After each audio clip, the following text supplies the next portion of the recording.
Well, hello, hello. How you all doing? Greetings and salutations, fellow humans. Just on my way home from work. Oh man, I don't even know what to think about. I don't even know. I had a good day today. Everything was tickety-boo. You know, it's nice. It's nice when things just sort of go according to plan and everything just works. You know, it's nice when things just work and everything just happens. Everyone's banging on about the vaccine. I think that's the big thing in the news. Anytime I turn on the news, it's vaccine, vaccine, vaccine, right? This sort of completely inevitable thing that was definitely going to happen, vaccine. Of course, I've just said the word vaccine like 33 times, and so now my brain is like, vaccine, vaccine, vaccine, vaccine. God bless you, Dolly Parton. May you live forever in our hearts.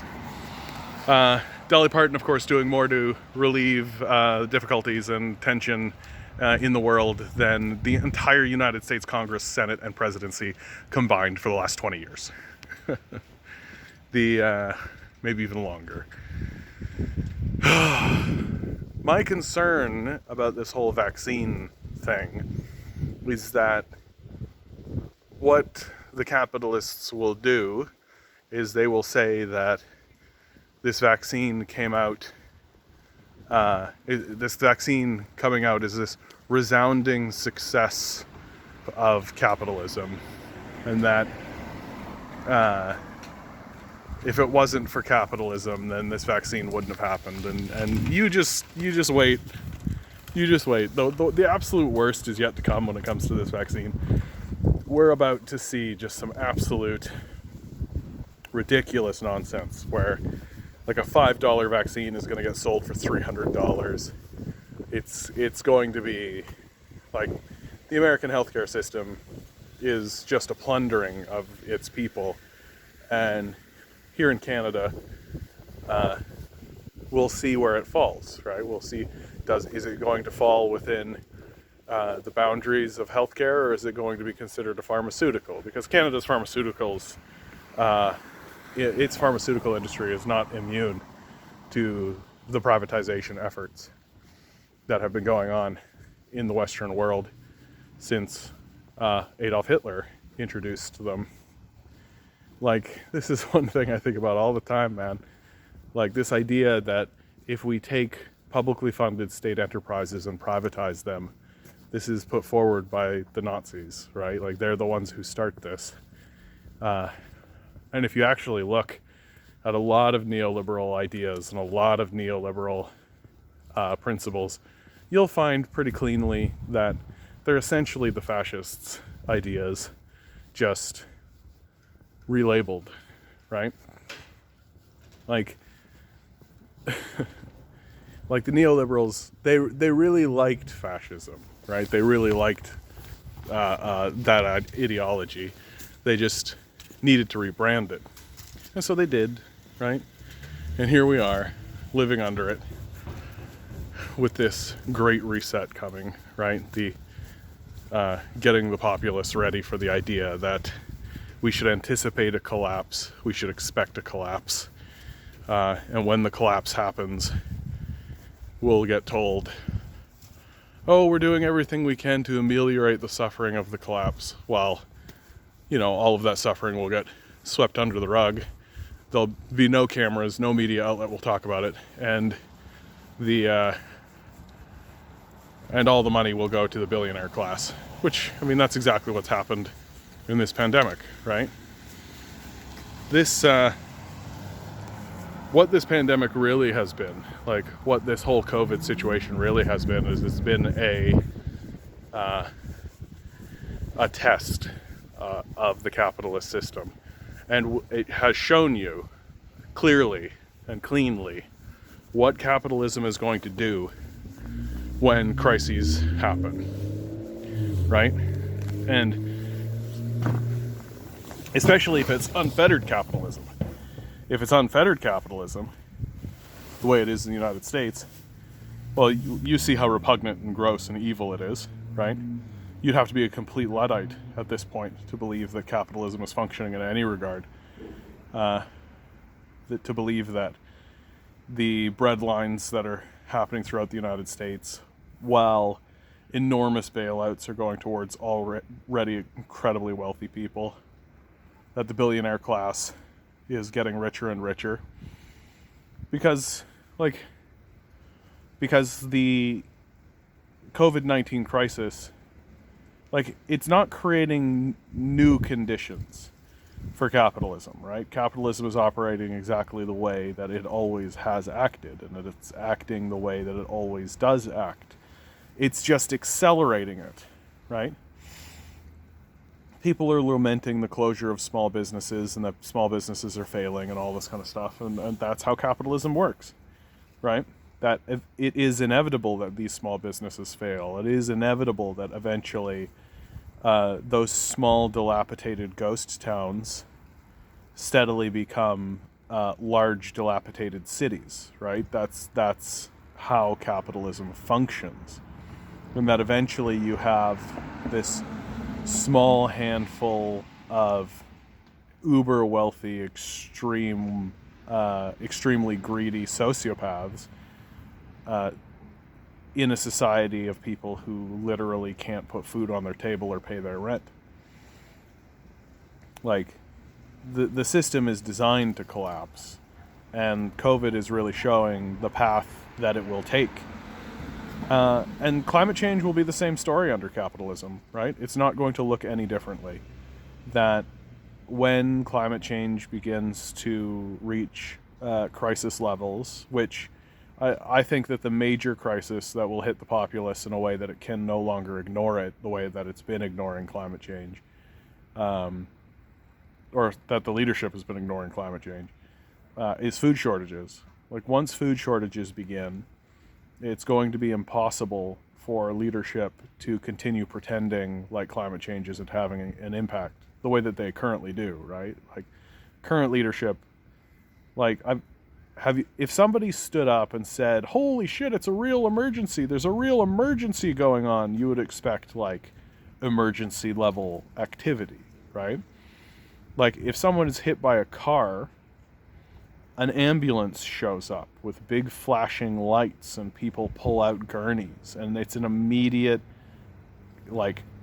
on the scene, we have to deal with this, let's go situation, right? Nobody says, oh, it's an emergency, and then just walks away and keeps whistling, right? Unless you're a liberal, of course. Then that's exactly what you do. The liberals declare climate change emergency and then have done what? Ban straws? What are you talking about? It's childish is what it's become. It's become and it's embarrassing how gullible the populace has been on these issues. It's embarrassing that the populace is standing there being like, oh yeah, the liberals, they're doing a great job. Yeah, the liberals, liberals still standing steady at 40 points of support, conservatives at 30, NDP at 20. It's an embarrassment. It's a national embarrassment. This idea that we're interested in socialist progressive idea, that's done. That's finished. Nobody in Canada should take that seriously. Canadians are largely, when I was growing up, and even now, people say pretty regularly, most people are left-leaning. Most people, they're interested in socialist ideas and all this kind of stuff. I think that's just a lie we told ourselves. I think Canadians are fairly far right. 30% are at least hard right, supporting outright fascists like Derek Sloan. And then you have, and this is all shit I've talked about before. I talk about this shit all the time, over and over again. I worry that I'm getting fucking repetitive, I worry that I'm just kind of spinning my tires and spinning my wheels and saying the same stuff over and over again, and it's going to drive me crazy. That's what I'm really worried about. I'm really, really worried that all of this is just going to drive me absolutely nuts. Because, it's like we're driving towards a brick wall, and I'm in the back of the vehicle screaming, hit the brakes, we're going to hit that wall. And literally half of the vehicle is there is no wall. And the other half is like, no, we'll be fine. We'll just go straight through the wall. And it's like, we're going to hit this wall. And what am I going to do? Right?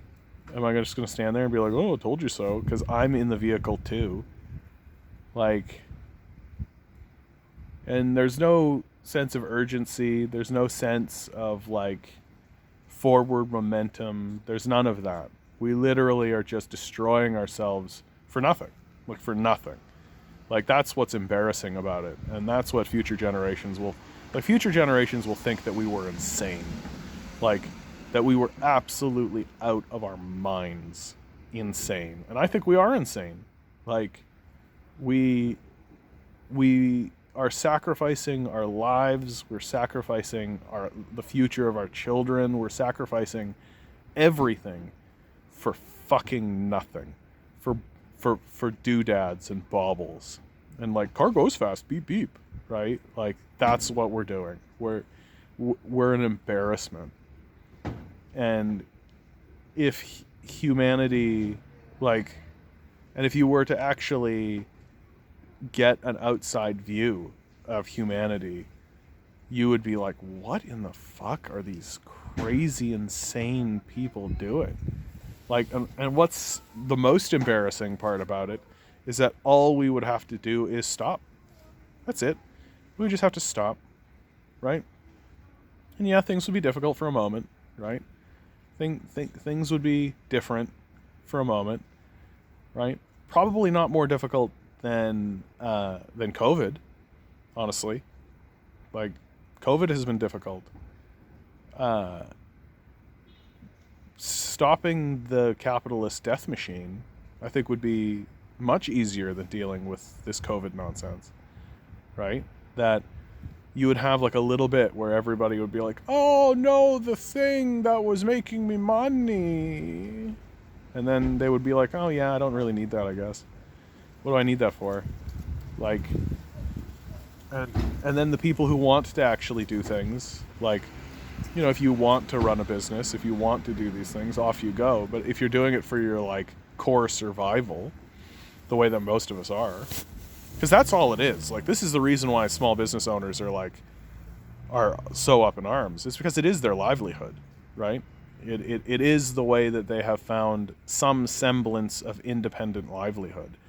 And what's going to happen to these people is the same thing that happened when Walmart rolled in, right? Like, when Walmart rolled into small towns and decimated those communities, everybody just has to go work for Walmart. And the same thing's going to happen. Everybody's just going to go work for Amazon.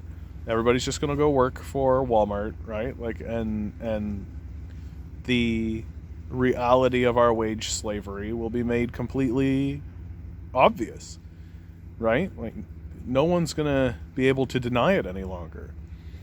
And we're not going to, like, if we continue on this trajectory, we're not going to recover. Like, we're not going to recover.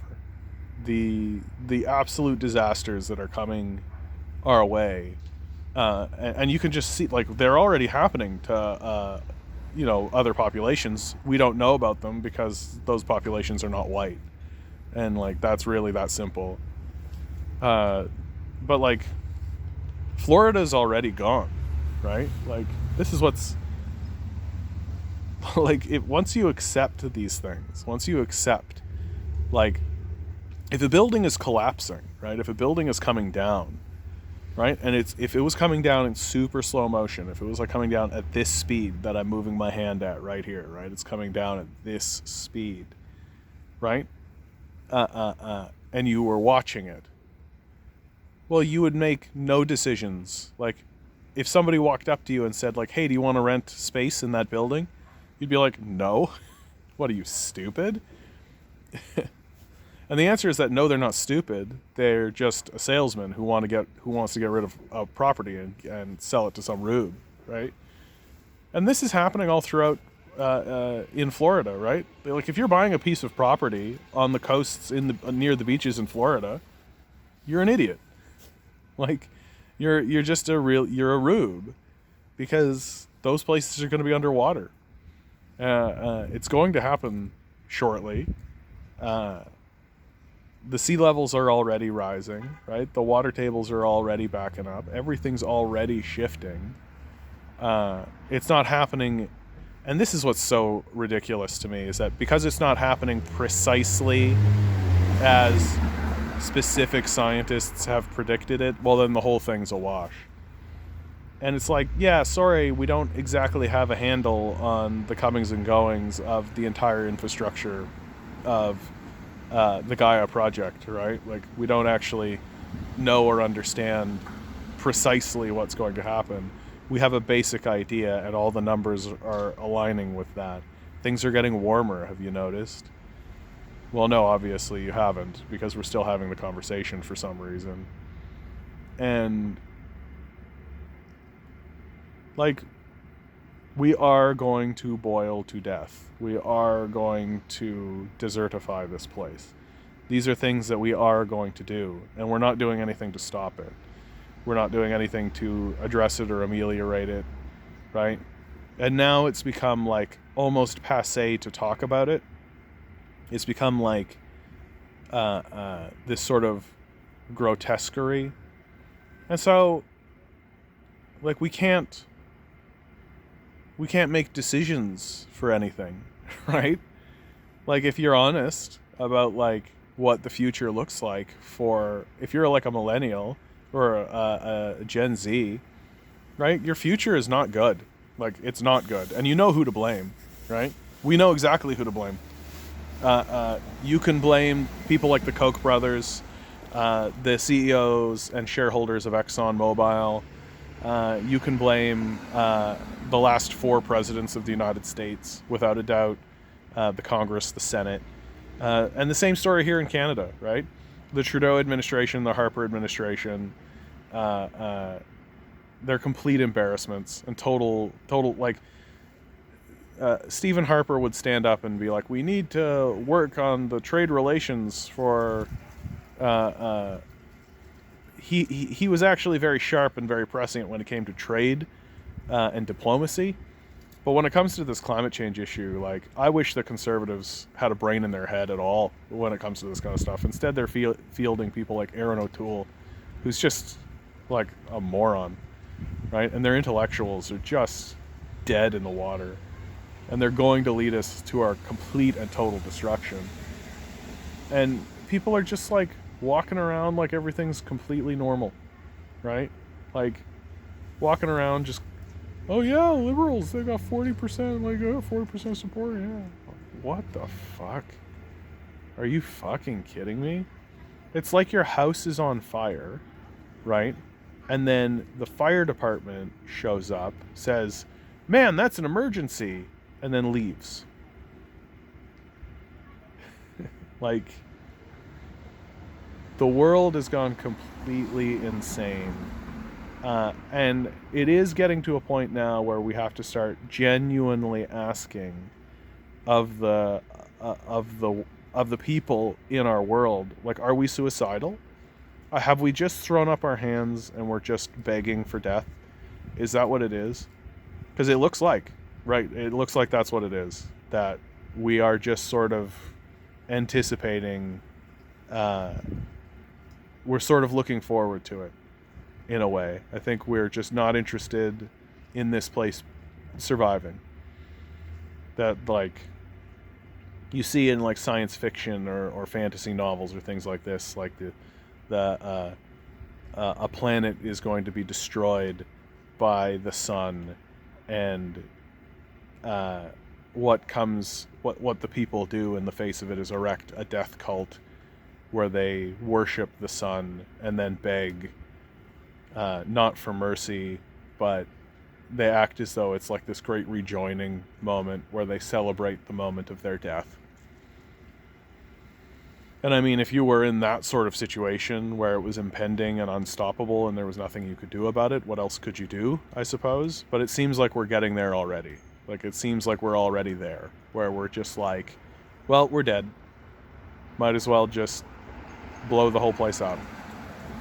And I say it all time and time again on this channel, man. Like, if I were a teenager, like if I was in school still, if I was in university, I would be organizing complete shutdowns. I'd be organizing like total shutdowns of the schools and the universities, over and over and over again. I wouldn't stop, because, like, what are you doing? What are you being educated for? You're not entering a society that's working for you, right? If you are in school right now, I will tell you straight up, you are entering a wage slave society. Outside of the schools, right, which are your safe spaces, if you like to think of them that way, they are not going to protect you from the wage slave society that exists outside their walls. That when you leave those schools and when you leave those institutions, you will be a wage slave, right? That there are very few capitalist owners, and those owners are ruthless sociopaths who will exploit you until you're exhausted. And they will not give you any quarter, and they will not give you rest.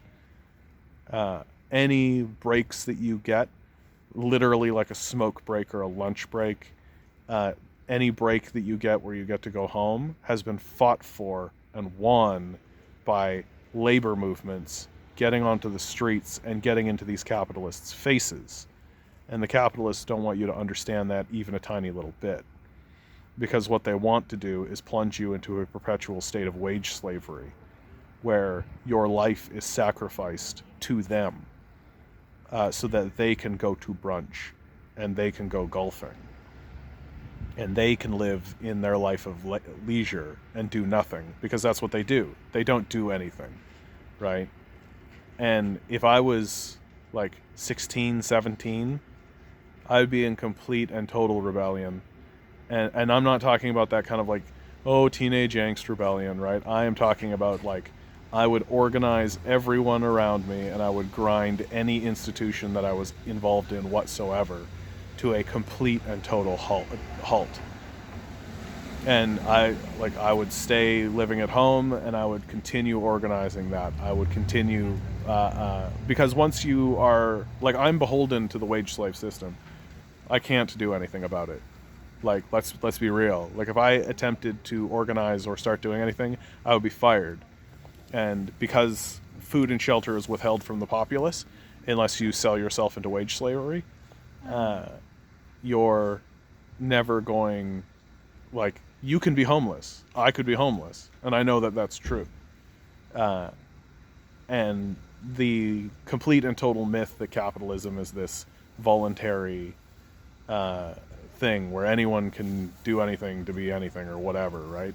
It's just childish delusion at best, but most likely a radical evil that has taken over the minds of the capitalist class, right? Because, like, even the most desperately evil people in the world believe that they are good. The Nazis believe that they're good, right? Fascists believe that they're fighting a righteous war, right? They're not sitting there being like, we are evil. No, they don't. They believe that they are on the side of righteousness. And the people today who are in support of a wage slave system, right?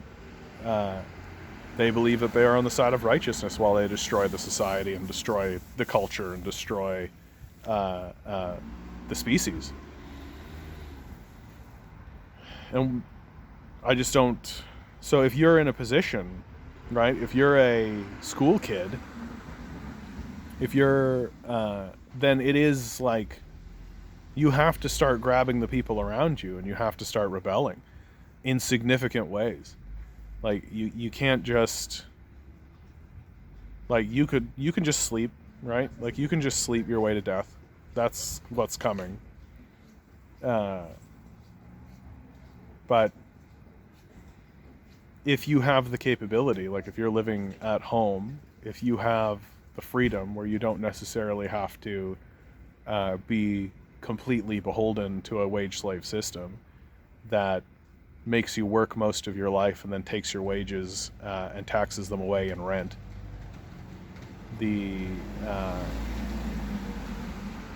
well, then you should rebel. And you should organize rebellion. You should organize shutdowns. Like, I've been saying this for a long time now, man. Like, if a group of people went and just took over the 401 here in Toronto, just took over the 401, right on the corner of the 401 and the 400, right? Just gum it up and just kept doing that, like, there would be a significant conversation. But we're not really there yet. Like, I think the populace, and I mean, I don't know how much more upfront I can be about it. I think the populace is extremely gullible. I think the populace is extremely gullible and still thinks that corporate media has any credibility whatsoever, still believes that the political classes of the conservatives and the liberals have any credibility whatsoever. And this,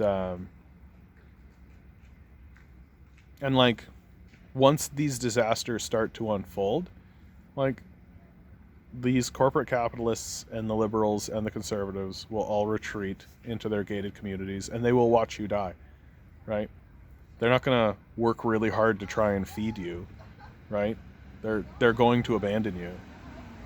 That's a guarantee. Like, just take a look at what they're doing with COVID, right? Their initial response from the liberals was to actually do something beneficial for the populace out of fear for themselves, right? It's a deadly disease that's highly contagious, that's spreading around. So they have to flatten that curve to protect themselves. But now with the second curve, like, they're protected. Like, they protected themselves now. They feel safe. So you can, go back to work. I need my Timmies, right? Go back to work. I need, I need my burger. I need my booze. Like, we literally could just stop. We could just stop. But instead, we're just going to continue to sell the society out, to destroy ourselves completely. And when the food shortages happen, there'll be a billionaire there exploiting your death, without a doubt.